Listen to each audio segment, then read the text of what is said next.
Welcome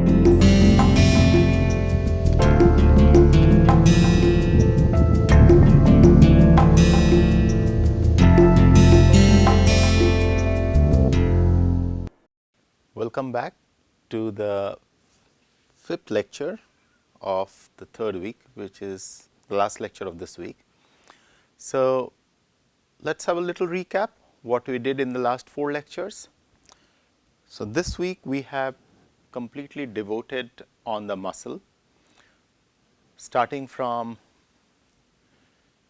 the development of the muscle, classification of the muscle based on force, based on morphology, based on the myosin and actin, which eventually lead to the force generation.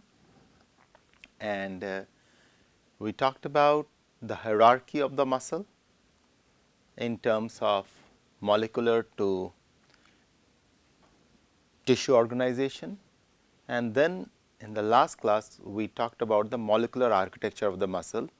So, this is the picture where we ended, where we have the sarcomere. You could see the sarcomere out here. You have the Z lines, the red.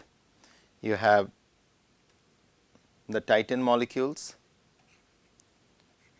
attaching to the myosin filament, thick myosin filament, and thin actin filament, which are shown in red. So, let us start this class with a small recap of the organization of muscle, and after that we will come back to the molecular details of these individual structure. And I told you there is something very interesting out here. The interaction between actin and myosin filaments and generation of something which is termed as power stroke. Okay. So, we are into week 3 and this is the final lecture, the lecture 5 of week 3. So, in terms of the organizational level, this is where we are. If this is what we call as muscle, this is how we should be able to remember. So, we pick up the fibers, the smaller unit of it, the individual fiber attaching together to form muscle, right. From there we pick up another smaller unit, which is the myofibrils.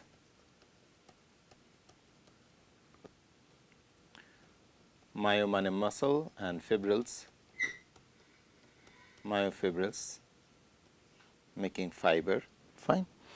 From the myofibrils we have now narrowed down our search to filaments, thick filament and the thin filaments. So, let us color them differently. Okay.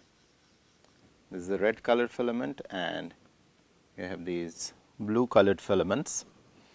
So, these red color filament which are thicker in diameter, they form the myosin filaments, and thin color or lesser diameter filaments which are blue in color form the actin filaments.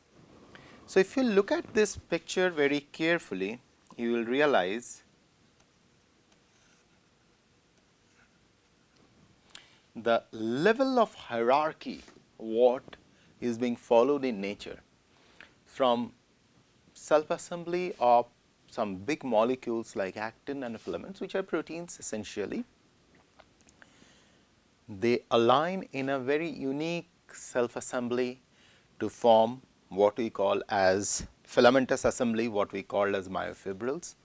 These myofibrils then form even much more complex assemblies called fibers, and these fibers eventually form even a much more higher self assembly called muscle.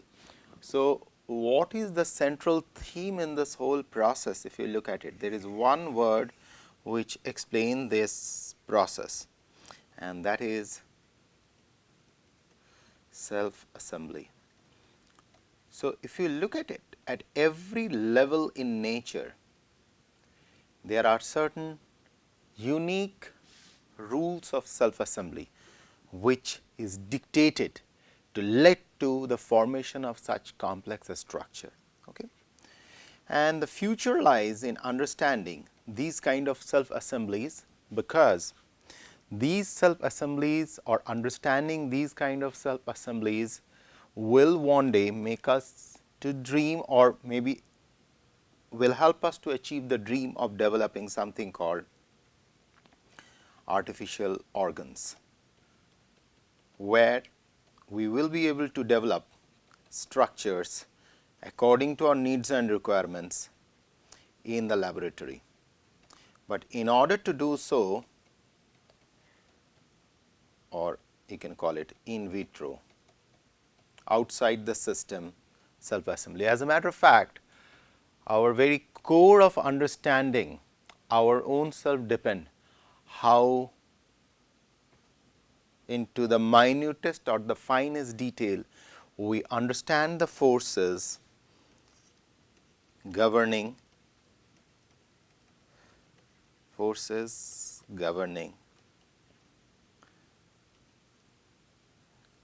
self assembly of molecules to cells to tissue to organ. Okay. So, keep this picture as a part of your brain map. Even if you forget, you should be able to figure out. And the easier way to remember, the way we used to remember was, suppose there is a huge pipe and a hollow pipe, smaller pipes, inside that even smaller pipes, inside that even smaller pipes. So, it is kind of a barrel. Those of you who open a gun or something, you must have seen the barrels. Okay, it's like a barrel. Within a barrel there is another barrel, inside another barrel likewise. Or those of you have seen the Russian dolls, you know, those wooden stuff. So, inside one doll there is another doll, you open that doll, there is another doll. It's something like that. It's a very unique structure to look at, and especially when you look at in tissue culture dishes how these myotubes are forming myofibrils, it's a joy to see them. Okay. Now, coming back to the self assembly of these two things, where in the previous class we ended that they form something like this, a sarcomere like structure out here, which is called a sarcomere unit. Now, today we will talk about even further self assembly of these myosins and these actins. Okay. Essentially, if we talk about the structure of actin and myosin filaments, so that is what we are going to start today. Structure of actin and myosin filaments. Okay. So, talking about the myosin filaments, let us start with the myosin filaments.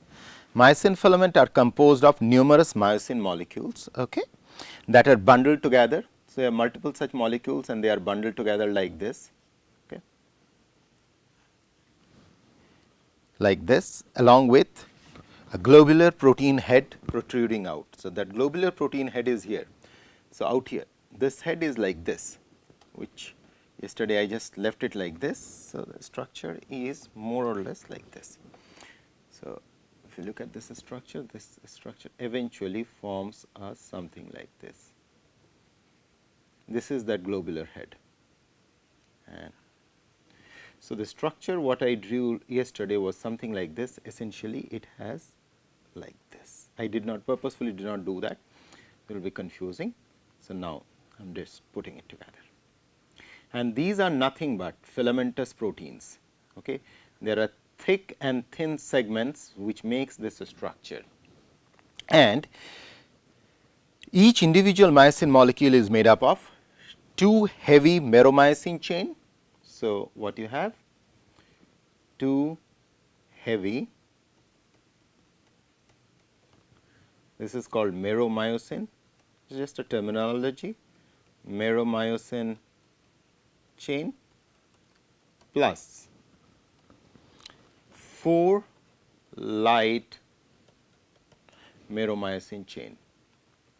So, sum total there are 6 chains, meromyosin chain. The 2 heavy chain wound around each other to form the 2 heads at one end. So, there are actually there are 2 heads which are formed here like this, the head looks like this, and they are formed by these 2 meromyosin. So, this head, now I add one more information, that was the reason I did not tell you yesterday. So, this head is actually something like this. Okay. It is kind of a fork, okay, as if there is a flower with 2 petals. If you have to remember, it is something like this.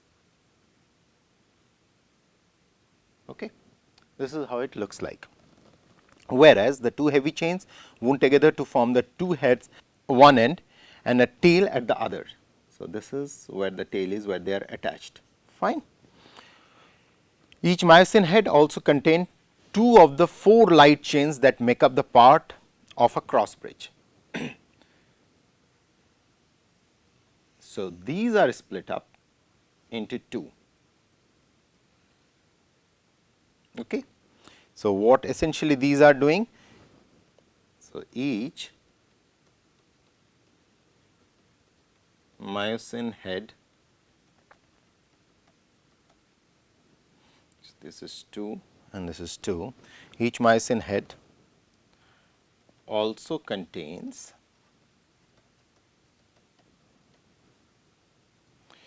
2 of the 4 light chains, which makes the part of the cross bridge. So, I will come later what is the cross bridge, what we are talking about the cross bridge. So, cross bridge essentially is, let me go back here, this zone, the zone what you see here, this is termed as the cross bridge. Okay. This is the zone which is called a cross bridge, and the movement here is like this, either sarcomere will shorten. So, the option is that sarcomere length, either it will become shortened or it will remain in a normal relaxed position, or it will remain in an extremely relaxed position.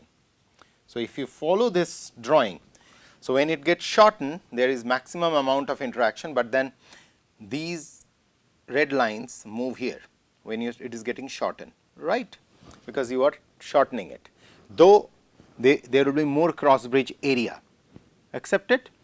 Whereas, if they go further away, then this red line will shift further outward. So, automatically the number of cross bridges, if the interaction is something like this. So, okay. So, if they are close into each other, this is where there is a shortening, there is a maximum amount of interaction among each other, and if they relax like this, there will be a minimum amount of interaction and there will be a zone of optimal interaction, right. So, not they are very close like this, which is shortened version, very shorter, or they are very relaxed, like kind of chilled out from on each other, or something like this. So, there are 3 possibilities. They may have a kind of, say for example, I say, let us give it a number. If I say there are 50 connections between these 2 pumps like this, okay, there are 50 something like this, connections like this. Okay. So, now or let us put it like this, there are 5 connections like this. Now, if we move away, there may be only 2 connections left, or if we are somewhere between, there will be 3 connections. So, 3 is somewhere in between 5 and 2, right. So, something like that. So, there is a change in length of the sarcomere, they come too close, maximum interaction between the cross bridges, and cross bridge is essentially is this area out here. So, now let us correct this drawing little bit further, improvise this drawing like this. So, these heads are forked kind of thing. Okay. So, number of cross bridges decides the interaction between the two. And now, if you look at the actin filament, now coming back. So, we talked about the myosin filament, details of the myosin filament. And if you look at the actin filament is even much more interesting. The actin filament contains 3 proteins. Okay, let us put another color to this. Okay, once again. So, we talked about the myosin. Let me talk about the actin filaments. They form, actin contains 3 protein. One is actin itself, then you have tropomyosin and troponin. Tropomyosin and troponin. Okay. It is made up of 2 helical strands that are loosely connected, made up of 2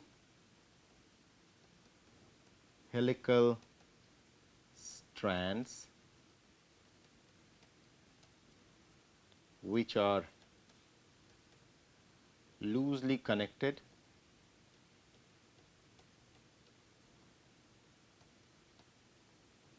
okay.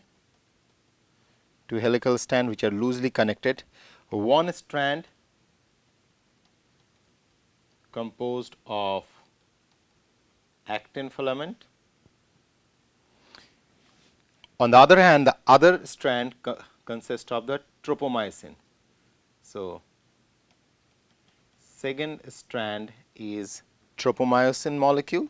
The tropomyosin strand covers the actin. So, the actin filament, if you look at it, actin has multiple sites. Okay. Actin, if you look at the actin filament, so this is something like this. Okay. So, you have actin, tropomyosin, then you have something called active sites on it. Let us put a different color out here.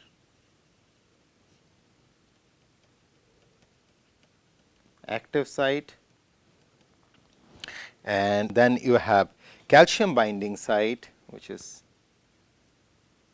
this is something new I am introducing now, called calcium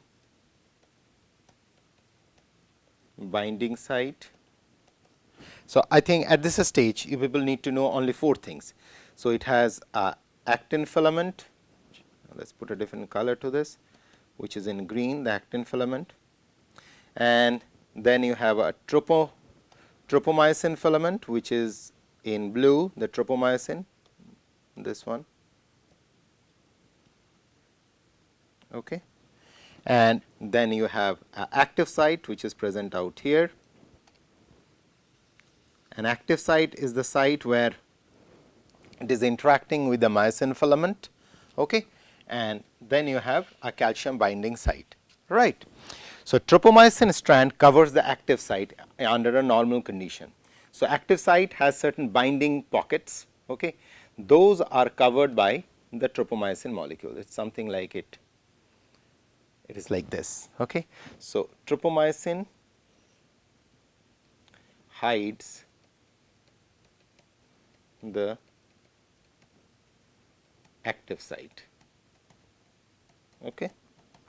Now, a troponin molecule is attached to the tropomyosin molecule, and troponin is made up of, now there is another molecule which is present there, which I have not mentioned yet, which is the troponin. So, this particular molecule is attached to the tropomyosin. Okay. So, let us put another color to this, let us pick up this or maybe this color, okay. Something like this. Okay. So, there is a troponin molecule. So, the troponin molecule attached to the tropomyosin molecule, this troponin, and it has 3 binding sites.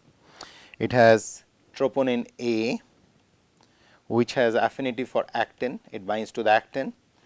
Then you have troponin C, which affinity for calcium ion, this binds to the calcium ion, and troponin T, which binds to the tropomyosin. Okay. So, now tropomyosin adheres to the troponin molecule. So, now again let us re-summarize it.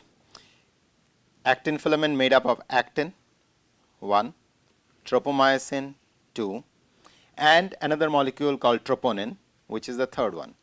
Now, troponin interacts with the tropomyosin. Troponin has a binding site with actin, which is called A site, troponin A. Then troponin has a affinity for calcium ions, which is called troponin C, and troponin has a binding with tropomyosin, which is called T. Fine. And you have an active site out here, which is hidden by the tropomyosin molecule.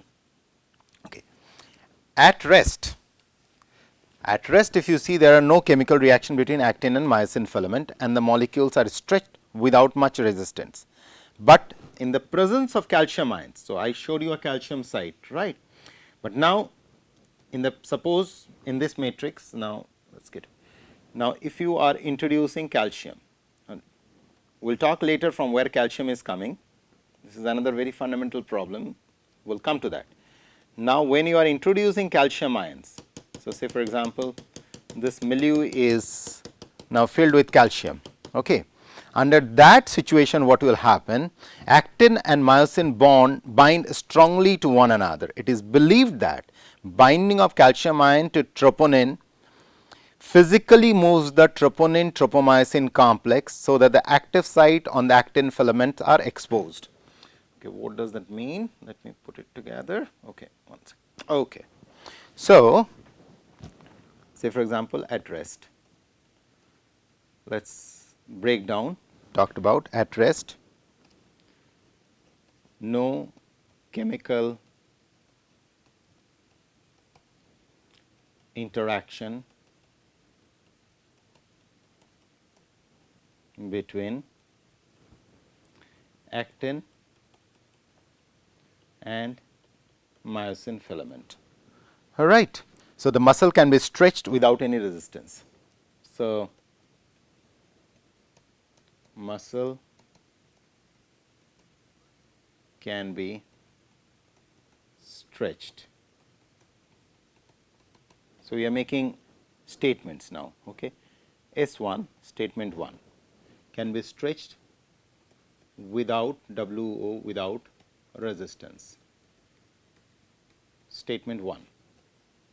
Now, we are moving on to statement 2. Statement 2 is in the presence of calcium ion. Okay. In the presence of calcium ions.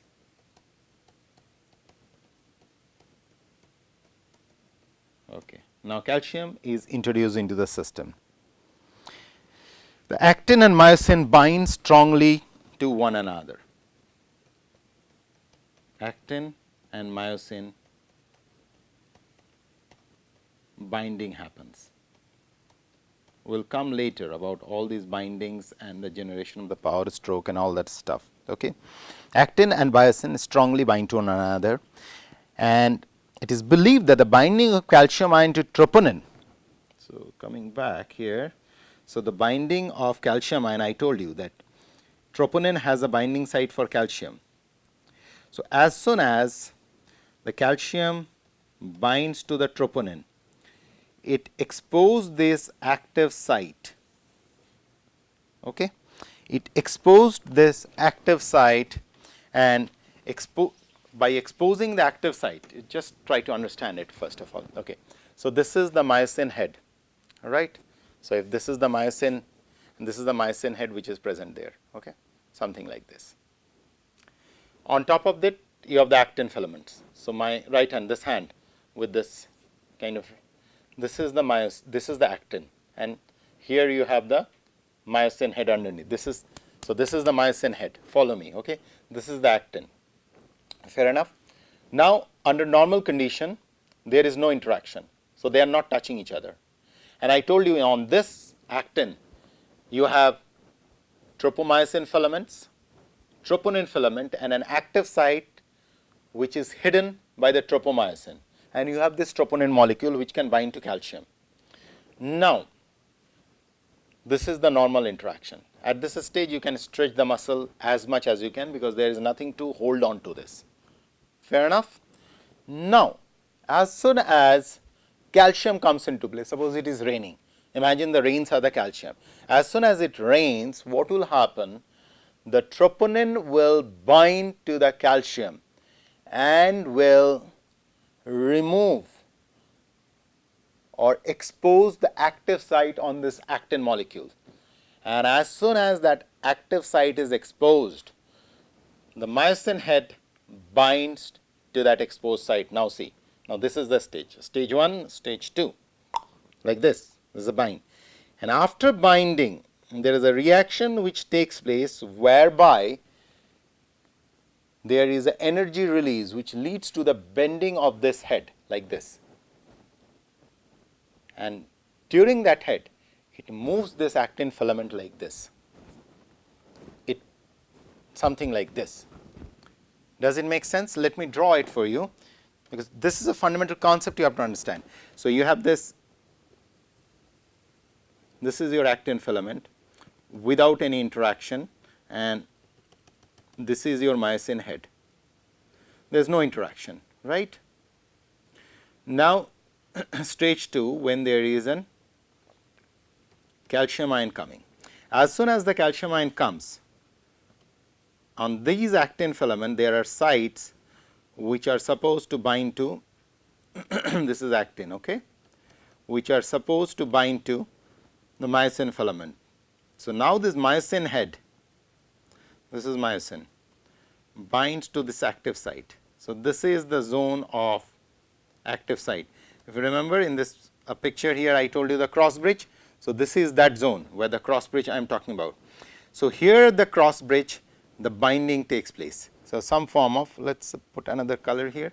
So, there is some form of binding happens here, and during this phase this head makes a movement like this.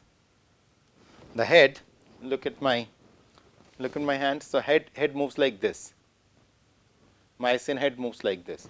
Once the myosin head moves like this, so what it does, if this is the actin on top of my hand, when it does so, it moves the actin along with it because it is attached. Now, imagine that there is a glue here. I have some glue, some sticky glue, and it just gets attached here. What it will do, if I pull my this hand, along with it, it is going to pull this one. So, what will happen is that while I am pulling this one, pulling this myosin filament, because its head is moving like this, its head is moving like this, it will pull the actin filament along with it, once again actin filament along with it, and this is a energy intensive process. This needs energy,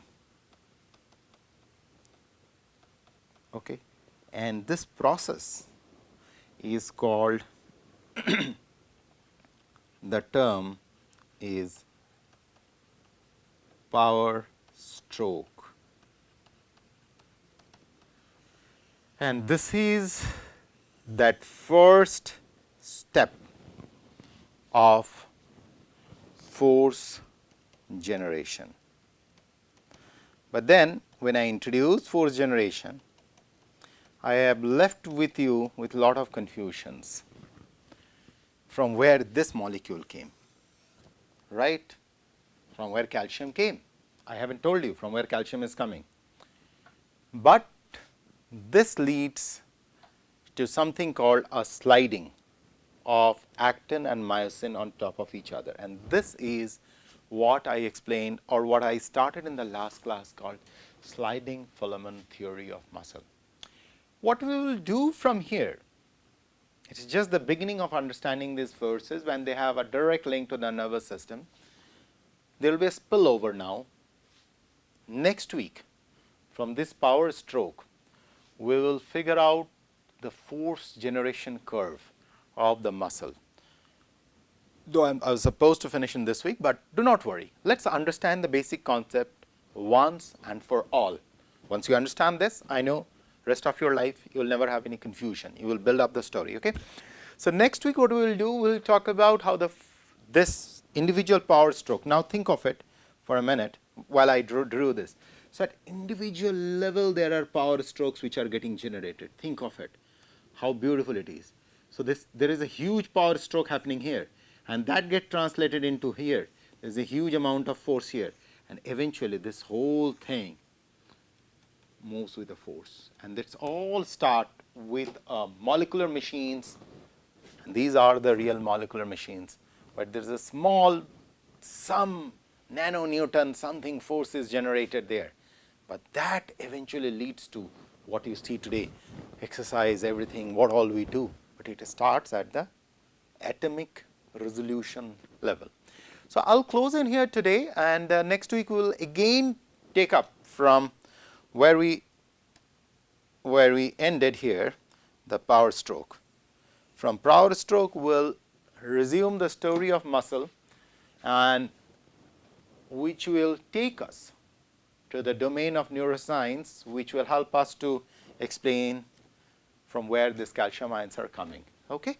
So apart from it, there is another very interesting thing what we'll be dealing with, which I haven't dealt, which will start in the next class, about excitation, contraction, coupling apparatus. Okay. Thank you.